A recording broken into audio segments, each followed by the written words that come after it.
Bonjour à tous, dans cette nouvelle série de vidéos je vais vous parler des pièges d'ouverture dans la défense française. La défense française se joue par E4, E6, suivi en général par D4, D5, mais c'est pas obligatoire pour parler de défense française. Cette suite de coups caractérise la partie française et elle tire son nom d'une victoire des Noirs en première manche d'une joute par correspondance qui avait opposé le club de Westminster à Londres au Café de la Régence en 1834. À l'époque, les gens jouaient E4, E5, c'était tout à fait inhabituel de jouer E6 au premier coup, et il se trouve que les Français qui avaient joué ça avaient gagné en 30 coups de façon assez nette, ce qui avait été impressionnant et ce qui avait tout naturellement conduit à ce qu'on appelle cette ouverture la défense française. Et pour être tout à fait honnête, ce coup E6 existait déjà dans les traités de Damiano au XVIe siècle. Bien, dans cette première vidéo, je vais vous parler uniquement, vous voyez qu'il y a plusieurs coups possibles de développement pour les blancs, de la défense de la variante classique, pardon, qui commence par cavalier C3, suivi par cavalier F6, et là il y a plusieurs suites. La défense classique, ou la variante classique proprement dite, se poursuit par fou G5, fou E7, et là il y a soit un échange sur F6 ici, suivi de E5, tout de suite, toute façon différée, soit la poussée immédiate du pion en E5, le retrait du cavalier en D7, suivi de l'échange du fou de case noire sur la case E7. Donc tout ça c'est la variante classique proprement dite. Et donc ça fera l'objet de la première vidéo. La deuxième vidéo vous parlera de deux autres variantes. La première variante sera caractérisée par, après la suite E5 cavalier D7, non pas la reprise du fou en E7, mais la poussée H4, qui sacrifie un pion. On appelle ça le gambit Chata ou l'attaque Alekhine-Chata. Donc c'était une arme favorite d'Alexander Alekhine lorsqu'il jouait la française avec les blancs. Et puis une autre variante qui, au quatrième coup, après fou G5, est caractérisée par le coup fou B4 au lieu de fou E7 par les noirs. On appelle ça la variante McCutcheon, et c'était l'arme favorite de Tigran Petrosian lorsqu'il jouait la française avec les noirs. Et enfin, la troisième vidéo sera caractérisée ici par la poussée E5 immédiate. C'est la variante Steinitz qui en général se poursuit par cavalier D7, F4. Donc ça sera la troisième petite vidéo. Je rappelle pour ceux qui découvrent cette chaîne que je n'ai pas la prétention de faire des cours d'ouverture.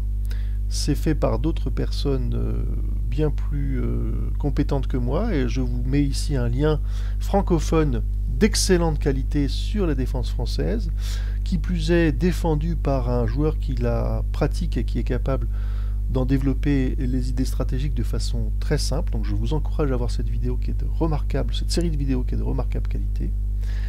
Et donc je n'ai pas la prétention de faire de cours d'ouverture, je vais juste vous développer des pièges tactiques.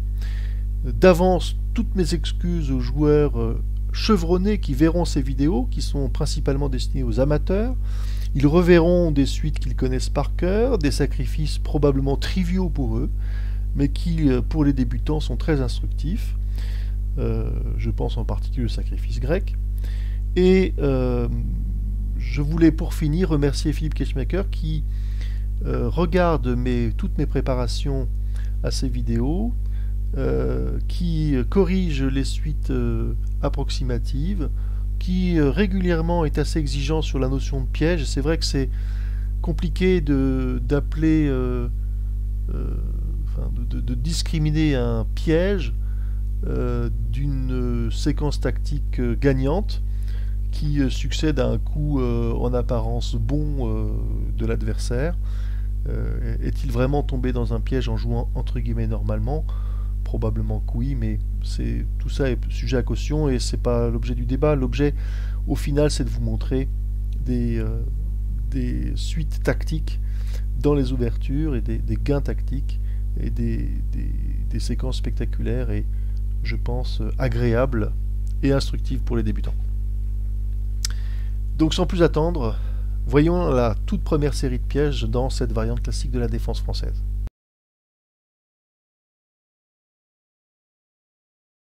Alors, dans cette position de la variante classique de la défense française, le premier piège sur lequel je voudrais m'étendre un peu, surtout à destination des débutants, c'est le sacrifice grec, ou sacrifice rituel du fou sur la case H7. Pourquoi ce sacrifice est important? Parce que il vient très facilement dans la défense française, essentiellement du fait de la fragilité de ce cavalier en F6, qui sera vraisemblablement tôt ou tard délogé par ce pion s'il est poussé en E5, ce qui va fragiliser la défense de la case H7. Alors, ce sacrifice sur H7, c'est la façon la plus facile, la plus connue, la plus ancienne d'attaquer avec efficacité le roc noir. Et c'est devenu tellement trivial que tous les joueurs d'échecs le connaissent, que d'ailleurs dès les années 50, le Lyonnais qui avait écrit un traité sur les prix de beauté aux échecs expliquait que les jurys avaient comme consigne de ne pas accorder de prix de beauté si les parties gagnantes, fût-elles des parties avec brillant sacrifice, contenaient dans leur suite un sacrifice grec ou un sacrifice sur F7. Tellement c'est trivial. Ceci étant, c'est tellement facile à arriver que ça reste un piège latent que les Noirs qui jouent la défense française doivent absolument avoir en tête, et d'ailleurs qui peut être complètement obsédant pour eux, à tel point que ça peut induire des variantes intéressantes, on va y revenir, mais c'est très important de le connaître. Et le piège, finalement, si on veut parler de piège, serait tout simplement de l'oublier par négligence, par excès de confiance, par distraction, enfin peu importe, mais ce serait d'oublier ce sacrifice. Alors comment ça se passe? Voyons par exemple la variante habituelle, fou G5, fou E7, échange sur F6, E5, délogeant le fou en E7, et le coup de développement, vous voyez qu'il y en a plusieurs qui sont tout à fait valables. Le plus naturel, c'est tout de suite de jouer le fou en D3 parce qu'il est clairement ici sur sa meilleure case. Vous voyez qu'il est sur la diagonale qui vise directement la case H7, et donc il est vraiment dans sa meilleure position d'attaque, à tel point d'ailleurs que les blancs vont tout faire pour le maintenir le plus tranquillement possible sur cette case. Si les noirs jouent C5, qui est un coup thématique dans la défense française, qui a pour but habituel d'attaquer la chaîne de pions blancs ici, eh bien le but ici peut être aussi accessoire ou principal, suivant le joueur, peut-être de pousser en C4 pour justement déloger ce fou. Et dans cette perspective, il est tout à fait logique que les blancs prennent ce pion en C5 pour garantir la tranquillité du fou, quitte à renoncer au centre, à condition que ce pion E5 reste présent. On va y revenir. Après, fou prend C5, vous voyez que les noirs n'ont pas du tout développé leur aile dame, et que, naturellement, ils vont roquer. Et, d'ailleurs, ils n'auront aucun état d'âme à roquer lorsque les blancs jouent dame G4, attaquant le pion G7. Le roc ici, le petit roc plutôt, est ici la façon la plus naturelle et la plus logique de défendre ce pion G7. Les blancs continuent leur développement, cavalier F3, et le piège ici serait pour les noirs de négliger les possibilités d'attaque des blancs, de jouer précipitamment, nonchalamment, comme je vous l'ai dit tout à l'heure, un coup de développement naturel, par exemple cavalier C6, et là, donc c'est tout de suite fichu, ça y est, la partie est gagnée pour les blancs. Vous voyez qu'ils vont pouvoir jouer le sacrifice grec. Alors pour que le sacrifice grec réussisse, il y a plusieurs conditions. La première, c'est bien sûr de pouvoir sacrifier en H7 par le fou. La seconde, c'est de pouvoir mobiliser rapidement la dame sur la colonne H, le cavalier sur la case G5, et dans le cas présent, cette dernière condition est rendue possible par l'éloignement du fou de la diagonale D8, H4, qui pourrait, s'il avait été dans cette diagonale, défendre efficacement l'intrusion du cavalier en G5. Et ça rendait caduque toute la suite du sacrifice. La dernière condition très importante pour que ce sacrifice grec soit converti en mat, c'est en général la présence de spions qui non seulement a délogé la pièce en F6, mais surtout va priver le roi d'une case de fuite dans l'attaque finale. Alors trêve de blabla, voyons comment ça se passe. Fou se sacrifie en H7. Si le sacrifice est refusé, le roi joue en H8, ben c'est complètement stupide, puisqu'après dame H5, tous les coups des noirs sont suivis de la même séquence. Le plus percutant serait G6, mais c'est déjà complètement perdant. Fou reprend G6. Roi joue en G7 ou en H7, ça ne change rien. Il y a mat au coup d'après sur H7. Voilà. Donc autant reprendre le fou. Donc fou se sacrifie, roi reprend. Et là, nous sommes dans la configuration la plus simple pour convertir le sacrifice grec en victoire. Il suffit de jouer dame H5, échec. Le roi n'a qu'une case de repli en G8. Cavalier G5. Là, le mat est imparable, sauf si les noirs sacrifient leur dame en échange du cavalier. Mais de toute façon, c'est perdant.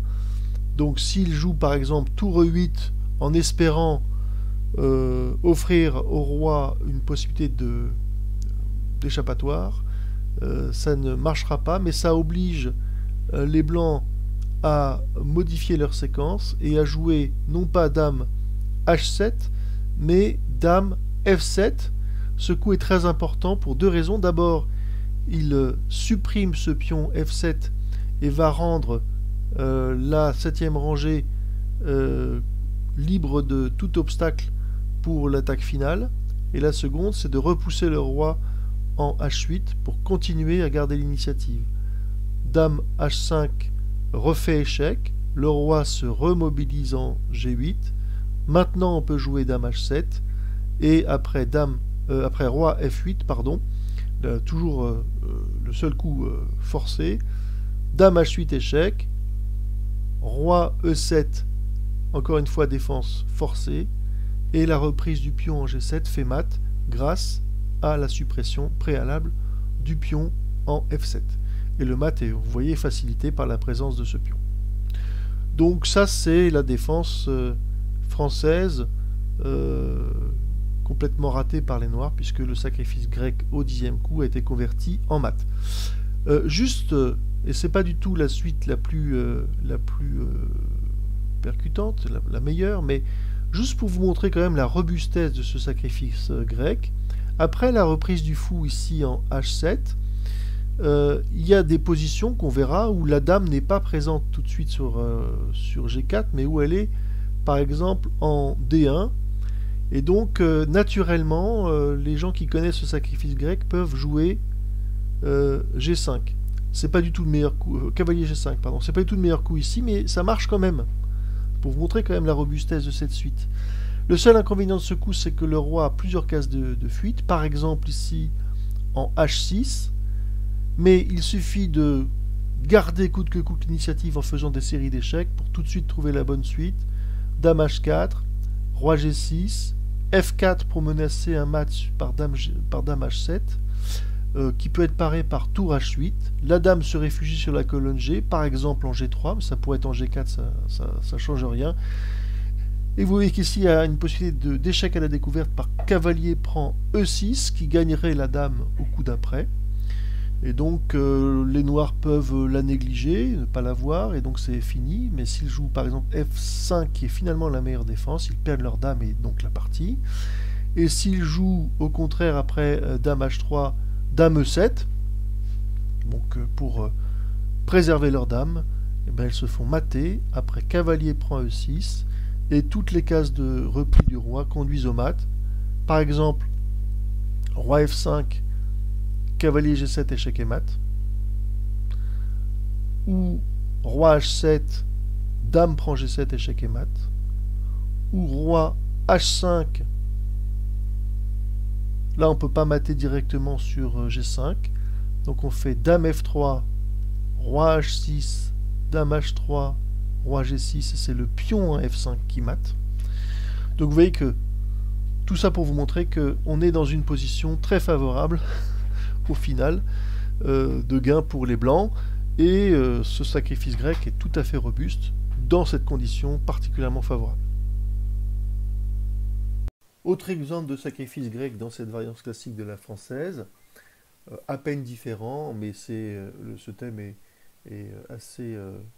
assez présent, donc ça mérite qu'on en parle longuement. Pardon, fou G5, fou E7, le pion est poussé d'emblée avant l'échange, mais ça ne change pas grand-chose. Le cavalier est chassé. S'il va en E4, échange de fou sur la case E7, la dame reprend, la dame vient tout de suite en G4 provoquer le roc des blancs, tout ça vous avez vu. Et maintenant, fou D3, le fou se développe sur sa bonne case. Alors vous voyez qu'il est obstrué par le cavalier, mais la tâche peut être rendue plus facile si le cavalier prend en C3, ce qui n'est pas pour l'instant un mauvais coup, parce qu'il induit une faiblesse de structure de pion blanc. Et maintenant, par contre, il est indispensable pour les noirs de prévenir le sacrifice grec en jouant H6 par exemple, ou F5. Mais là, après donc, cet échange sur C3, les noirs peuvent jouer C5, et les noirs se développer en F3. Et là, vous avez vu, comme tout à l'heure, tous les acteurs sont réunis pour réussir ce sacrifice grec. Ce pion en avant-poste, ce fou prêt à se sacrifier, ce cavalier prêt à bondir au G5, cette dame prêt à conclure les stockades. Et si les noirs jouent négligemment, par exemple C4, bah c'est trop tard. Même si on a voulu déloger le fou, bah c'est au contraire. On pousse les blancs, s'ils ne l'avaient pas encore vu, à calculer ce coup, et le sacrifice grec fonctionne à plein pot. Là, dans cette position, encore une fois, il est indispensable de jouer H6, par exemple. Et donc, si au contraire donc les noirs jouent C4, fou prend H7 et c'est mat. Alors imparable. Le roi reprend. Dame H5. Comme tout à l'heure, on peut jouer la dame en premier, c'est la situation la plus simple. Roi G8. Cavalier G5. La seule façon pour les noirs de ne pas mourir, serait de sacrifier leur dame en prenant le cavalier. Mais il n'y aurait plus de... Voilà, ce serait de toute façon la fin pour eux. Et si l'échappatoire du roi est espéré en jouant ce coup de tour, là on peut pas prendre en F7, petite variante, à cause de la présence de la dame, mais là c'est encore plus simple, la dame obstrue la sortie du roi, donc on va directement en H7, roi F8, et dame H8, échec et mat. Là encore, un deuxième exemple tout à fait basique de sacrifice grec. Vous verrez dans les différentes variantes de la française qu'il y aura des formes plus évoluées que je vous développerai dans les variantes correspondantes.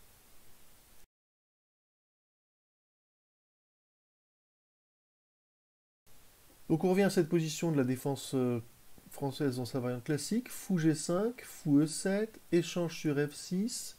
Les blancs se développent par cavalier F3, petit roc E5. L'ordre des coups est un peu inversé par rapport à ce que vous avez vu, mais c'est tout à fait valide. Le fou vient en E7, les blancs développent leur fou en D3, là on s'attend à ce que les noirs jouent C5, qui est un coup thématique pour inquiéter, fragiliser le centre blanc, mais dans le cas présent ils vont développer leur fou en D7, qui est peut-être inférieur, mais de toute façon le développement de ce fou-là est toujours un problème dans la française. Et là vous voyez que juste une petite pause pour vous illustrer que le sacrifice grec tel que vous l'avez vu dans les deux exemples précédents ne va pas fonctionner, pour deux raisons. D'abord parce que pour pouvoir participer à l'attaque, la dame doit ne peut pas y aller directement parce qu'elle est obstruée par le cavalier, ce qui nécessite qu'au préalable le cavalier joue en G5, et malheureusement dans cette position, la dame et le fou sont deux pièces qui contrôlent cette case G5, donc ça ne peut pas marcher du tout. Il faut jouer autre chose, et l'autre possibilité est de coupler ce sacrifice ou de le rendre possible ultérieurement, mais en se donnant au préalable les conditions d'ouvrir la colonne H. Et donc, dans cette position, les blancs jouent H4. Et le piège serait de négliger l'attaque des blancs en jouant un coup classique de rupture du centre que serait C5 ou F6. Alors dans cet exemple, les noirs jouent F6, et là, malgré la présence de ce pion en F6, on a ce qu'on appelle un sacrifice d'abordage, qui porte bien son nom, cavalier G5. Ce cavalier se sacrifie sur G5 pour que la reprise par le pion ouvre la colonne H à la tour. Si ce sacrifice est accepté, on a une magnifique combinaison. Je vous laisse savourer. Le pion prend. Avant la reprise du pion, le fou se sacrifie en H7. Le roi reprend le fou. Et le pion blanc reprend sur G5 en ouvrant la colonne H avec échec. Le roi se réfugie en G8. Et là, on constate que l'incursion de la dame blanche sur H5 ne va pas pouvoir être couronnée de succès parce que les noirs ont la possibilité de prendre ce pion et de libérer l'espace pour le roi. Donc l'attaque n'est pas aboutie dans ce cas-là. Il faut trouver encore une autre façon de la poursuivre. Et la plus jolie façon, c'est le sacrifice en H8 de la tour pour gagner un tempo pour l'attaque et mobiliser le roi sur la colonne H, c'est-à-dire l'éloigner de toute possibilité d'escapade. Le roi reprend sur H8. Alors, ce n'est pas absolument obligatoire. Il peut aussi jouer dans cette position F7, mais dans les deux cas, le mat devient maintenant inévitable. S'il reprend sur H8, dame H5, échec, roi G8, et là, encore un autre coup, peut-être pas tout à fait intuitif pour ceux qui n'ont pas l'expérience, c'est la poussée G6 pour empêcher le roi de se sauver sur F7. Et maintenant, le mat est imparable sur H7. Les noirs peuvent essayer de libérer un peu d'espace par tour 8, mais on a alors dame H7 échec, roi F8 et dame H8 échec et mat. Si après le sacrifice du coup de la tour sur H8, le roi noir s'échappe en F7, alors dame H5 échec, G6, dame H7 échec, roi E8, tout ça est forcé, et dame prend G6, échec et mat, profitant du clouage de la tour noire ici en F8. Donc ça, c'était une partie Schlechter-Wolf qui s'était jouée dans les années 1894, je crois, quelque chose comme ça. Dans cette position, les noirs ne sont pas obligés d'accepter le sacrifice, et du reste, s'ils ne l'acceptent pas, ils se défendent correctement, et ils ressortent plutôt avantagés par toute cette séquence. Après F5, la dame vient en H5 menacer mat sur H7, ce qui est prévenu par H6, cavalier prend E6, fou prend E6, la dame attaque le fou en E6 qui est défendu par le coup dame C8 par les noirs, et là maintenant les blancs cherchent à ouvrir des lignes devant le roi, le coup G4 peut éventuellement, si l'échange est accepté, faire ouvrir la colonne, enfin la diagonale, pardon, ici B1 H7, et éventuellement même la ligne ici devant le roi, la colonne G. Mais en ce faisant, les noirs sont bien inspirés de ne pas accepter le sacrifice. Effectivement, s'ils acceptent le sacrifice, c'est tout de suite la catastrophe. Dame H7, échec. Seule case de fuite ici, roi F7, et vu l'encombrement des pièces autour, le coup fou G6 fait échec et mat. Donc ça va tout seul. En acceptant le sacrifice, les blancs ont gagné. Il ne faut pas donc l'accepter. Après G4, il faut tout simplement jouer cavalier C6, un coup de développement naturel. Et si ce sont les noirs qui prennent l'initiative de l'échange, eh bien, si ce sont les blancs qui prennent l'initiative de l'échange, les noirs font une clarification. Tout peut s'échanger sur F5, la dame, et la tour reprend en dernier lieu. Les blancs n'ont quasiment plus d'attaque. Ils peuvent encore récupérer ce pion au passage. La tour attaque le cavalier qui fait échec, mais est repris par le cavalier en E7. Et après le grand roc, bilan matériel, un pion d'avance ou l'équivalent d'un pion d'avance pour les noirs, puisqu'ils ont un cavalier contre 2 pions, et surtout plus d'attaque pour les blancs. Les noirs s'en sont tirés. Donc malgré la parade qui existe, qui est éventuellement difficile à trouver, la beauté de ce sacrifice justifie quand même qu'on la montre, parce que c'est très facile pour les noirs de tomber dans ce piège et de perdre.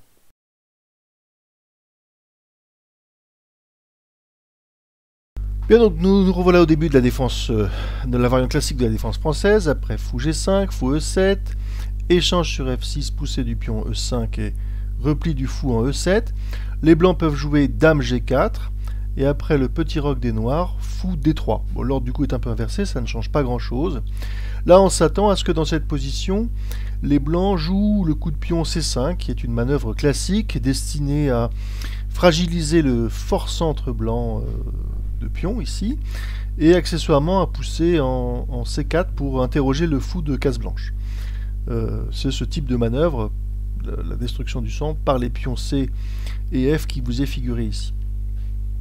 Mais dans le cas présent, on va voir une suite plus inhabituelle qui est cavalier C6.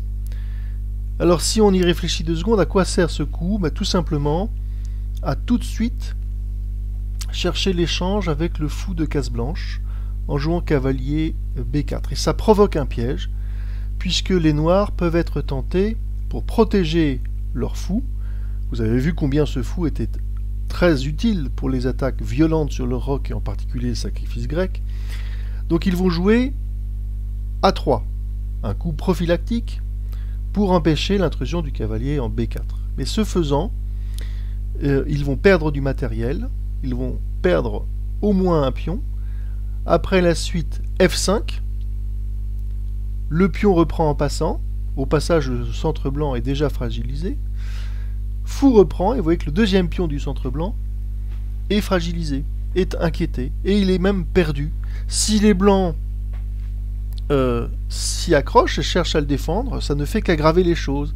Après, par exemple, cavalier F3, la suite est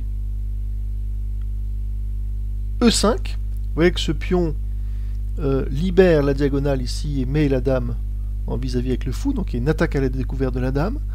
La dame va se positionner en H5, et après E4, une des pièces blanches sera perdue. Si la défense des noirs, après la reprise sur F6, est cavalier en E2, c'est plus subtil, mais ça perd quand même. E5 reste le coup gagnant, mais vous voyez qu'après le repositionnement de la dame en H5, il y a une menace de mat, ici par dame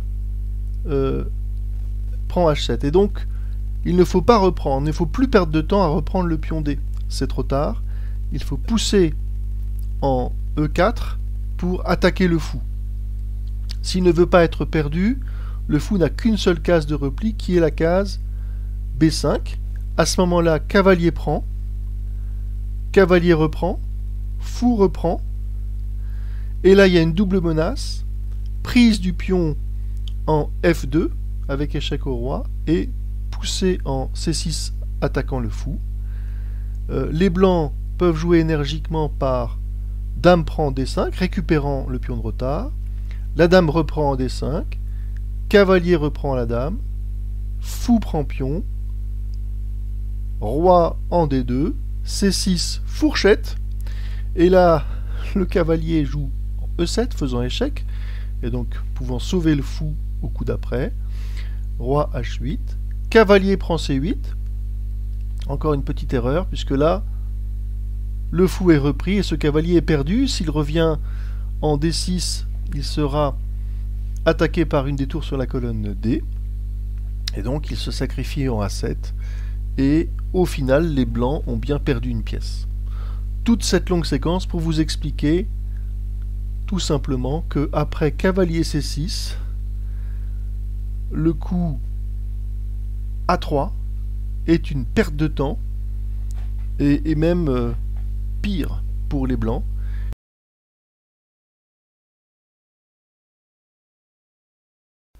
Donc si on revient à cette position, vous avez vu que le coup A3 est un mauvais coup ici et que les blancs sont mieux inspirés de jouer un coup de développement normal comme par exemple cavalier F3.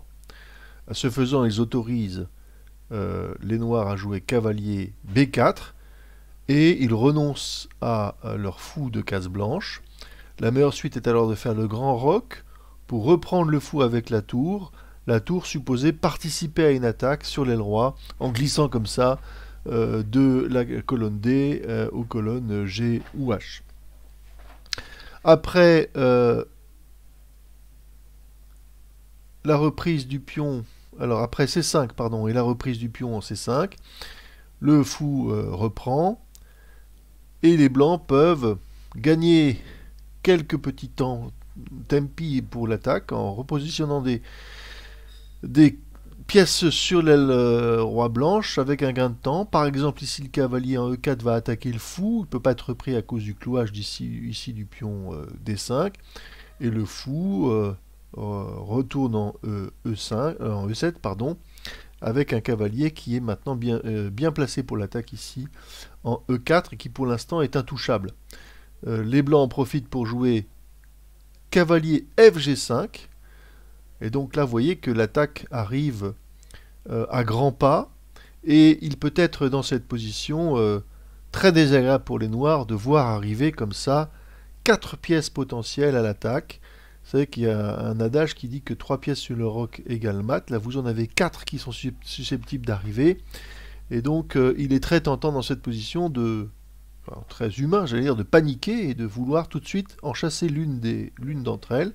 Et un coup naturel, en tout cas un coup intuitif, serait de jouer H6. Donc après H6, les blancs jouent H4. Donc ils sacrifient leur cavalier. Ce sacrifice, il n'est pas du tout obligatoire de l'accepter. Il est clair que si les noirs acceptent de prendre le cavalier en G5, ce qui était quand même leur but initial en jouant H6, alors ils font le jeu des blancs.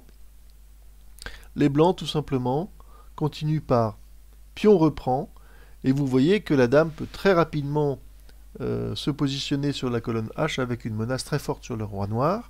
Il est indispensable pour les noirs de libérer de l'espace pour le roi. Ils jouent F5. Les blancs reprennent avec immédiatement une menace de mat par dame prend G7. Il faut donc reprendre ce pion F6. Le moins pire, c'est de le reprendre avec le fou. Et après la reprise du pion, il y a de nouveau la menace de mat sur G7. Et donc il y a deux solutions. Soit reprendre le pion et sacrifier la tour, qui est la bonne solution, j'y reviens 2 secondes. Soit interposer, soit positionner défensivement une pièce sur la 7e rangée. Par exemple la dame. Et vous voyez qu'en fait, dans tous ces cas de figure, la réponse invariable des blancs sera, après par exemple dame D7, sera de positionner la dame blanche en G6 et de pousser F7. Vous allez voir ce que ça peut donner. Après un coup de développement comme B6, mais ça c'est juste un coup pour vous illustrer la menace des blancs. Voilà la séquence logique, c'est F7. Le pion, bien entendu, ne peut pas être repris par le roi, il est repris par l'une des deux pièces, mais peu importe, c'est la case de fuite du roi qui est bloquée. Le pire, c'est de reprendre avec la dame dans cette position. Alors, on a un mat direct en H7. Si c'est repris par la tour, c'est à peine plus long. C'est l'autre tour qui doit venir sur H3 parachever l'attaque. Le roi s'enfuit en F8, tour H8 échec, roi E7, dame G5 échec, tour s'interpose, et là on peut faire une jolie finition avec un sacrifice de dame. Dame prend F6, le pion reprend, et la deuxième tour vient en H7, et cet échec est mat grâce au contrôle ici de la case de fuite D6 par le cavalier blanc. Pour être tout à fait complet, mais c'est pas forcément très intéressant pour les joueurs qui ont l'habitude de calculer les combinaisons, si c'est la tour qui s'interpose, enfin qui se met sur la 7e rangée, donc là on ne peut pas pousser donc, en F7 avec le pion, on joue dame H5, tour prend pion, c'est finalement le moins mauvais coup dans cette position, dame H8 échec, Roi fuit en F7 et les blancs prennent la dame noire et la suite est sans appel pour les noirs. En fait, dans cette position, le moins pire est tout de suite de prendre le pion en F6. Alors, tour G3, nouvelle menace de mat. Dame F8 défend la case G7. Cavalier prend tour en F6. Dame reprend. Donc là, les blancs ont déjà gagné du matériel. Dame H5 avec une menace d'attaque sur la 8e rangée, avec un mat à la clé. Si par exemple, juste pour vous illustrer l'attaque, les noirs jouent un coup inconsistant comme B6, on a Dame E8, Dame F6, Dame F8, pardon, tour H8 échec, Roi prend tour, Dame prend F8, Roi H7, et Dame prend G7, échec et mat. Donc après Dame H5 ici, il est indispensable de consolider, enfin d'empêcher cette intrusion de la dame. Les noirs jouent fou D7.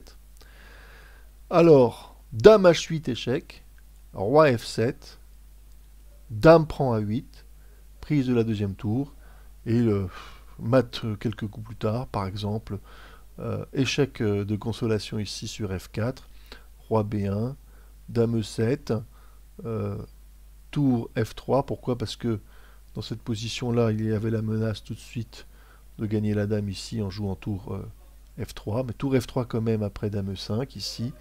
Roi E7 par exemple. Et on a tout simplement Dame F8, échec et mat. Donc, tout ça pour vous expliquer en détail pourquoi après le coup des blancs, le 15e coup des blancs H4, la reprise du cavalier est perdante pour les noirs. Autre coup perdant, un coup qui serait le coup Dame C7. Ce coup a pour seul intérêt d'inquiéter par exemple le pion E5, mais c'est pas un bon coup non plus, parce que là les blancs ont encore une combinaison gagnante, un peu différente. Cavalier F6, échec. Fou reprend, alors c'est pas du tout le pion qui peut reprendre, parce que si le pion reprend, les blancs font échec à la découverte ici par la dame, et ils ne vont même pas prendre la dame en C7, ils vont tout simplement conclure le mat ici en G7 avec la dame. Donc c'est bien après cavalier F6 le fou qui reprend, le pion reprend le fou, la menace est exactement la même, que les noirs jouent G6, les blancs continuent à provoquer l'ouverture des colonnes par H5, et là si par exemple on a Dame C4, on a attaquant la dame, Dame G3, et puis si le cavalier est repris, ben c'est fini, Dame prend G5, et coup de développement, Dame H6, c'est le mat tranquille sur la case G7. Si par contre après Dame G3, c'est tour D8, laissant au roi l'espoir d'une évasion, ce sont les blancs qui reprennent sur G6, H5, F7 échec.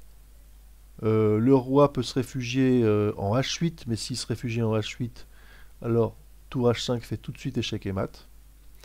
Et si le roi se réfugie en F8, on a cavalier prend E6 échec, le fou reprend, et Dame G8 échec et mat.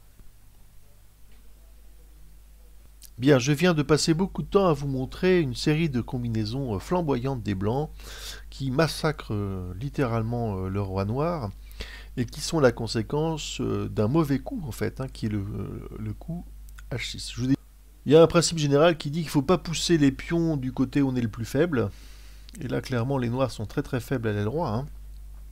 Peut-être faut-il mieux jouer un coup de pièce, et donc le plus pertinent, c'est fou D7. Pourquoi? Parce que fou D7 libère ce pion du clouage et menace la prise du cavalier en E4. Et du coup, les blancs se retrouvent avec deux cavaliers en prise. Ils doivent jouer énergiquement s'ils veulent espérer encore quelque chose. Sinon, ils perdent au moins une pièce sans aucune compensation. S'ils jouent cavalier prend H7, qui est la meilleure suite, les noirs ont deux options. Et en fait, dans cette position, c'est encore les blancs qui ont la main, puisqu'ils ont l'initiative. Et ils peuvent soit gagner, en faveur d'un faux pas des noirs, soit obtenir une nulle. Donc c'est quand même très utile de le savoir. Euh, S'ils gagnent, c'est par exemple si les noirs ne reprennent pas tout de suite le cavalier en H7, mais reprennent l'autre cavalier en E4. Là, dans ce cas-là, les blancs ont quelques ressources tactiques pour s'en sortir. Ils peuvent jouer tour H3 dans un premier temps pour soutenir le deuxième cavalier. Et si les noirs développent leur tour en C8 avec une action à l'aile dame, une menace de mat sur la case C2 qui se profile, en tout cas une action sur la colonne C, les blancs reprennent ce pion, et là vous avez une menace de mat qui serait la conséquence d'un sacrifice d'évacuation de la case H7 pour la dame, ici, avec un échec. Donc le coup cavalier F6 serait un coup très très fort, puisque il devrait être repris pour parer l'échec, et la dame viendrait mater en H7. Donc dans cette position, les noirs ont pour seule ressource défensive de jouer G6. Alors les blancs jouent dame F4. Pourquoi dame F4? Pour pouvoir provoquer une autre menace de mat. Alors je vous l'illustre ici par un coup neutre sans aucun intérêt, qui serait A6, juste pour vous montrer la séquence parce qu'elle est jolie. Cavalier F6 échec, fou prend, pion reprend, dame C7 menace mat, mais dans cette position ce sont les blancs qui gagnent les premiers, avec tour H8 échec, roi prend, dame H6, roi G8, et dame G7 échec et mat. Donc après dame F4, il ne faut pas jouer A6. Le meilleur coup des noirs est de jouer F5, créant de l'espace autour du roi. À ce moment-là, les blancs développent leur deuxième tour, D1. Et si les noirs jouent dame C7, menace en mat, alors la ressource des blancs, c'est tout simplement de jouer tour C3, interrogeant la dame. Et là, deux cas de figure. Le premier cas de figure, ce serait de s'accrocher à la dame.